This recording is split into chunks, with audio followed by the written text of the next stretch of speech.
hanyuma rero ikibabaje kigira kabiri nuko ubu unye hari intwaro y'umukuru w'igihugu yatowe mu mwaka wa 2020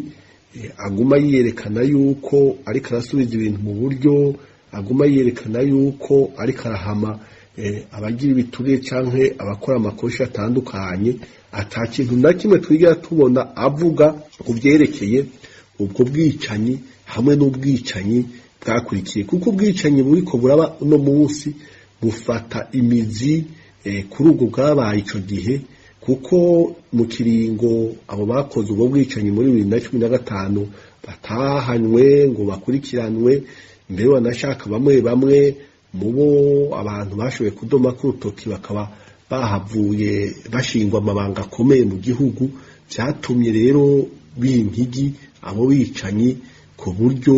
bumva yuko bakoze neza, ku buryo bumva yuko badakorwako, hanyuma rero bigaca binatuma n'ubu babandanya bica banyuruza baboreza igufa abarundi, bafata ku nguvu abakenyezi babambura utwabo banapfungira n'ubusa. Turizigiye rero yuko haba vuba canke aho bizobera hose sentare mpuzamakungu izoteba igatanga imitahe, hanyuma bakoze ubwo bwicanyi bw'agahoberamumwa bagakurikiranwa, gutyo ababuza ababo mbere abarundi bose bagaheza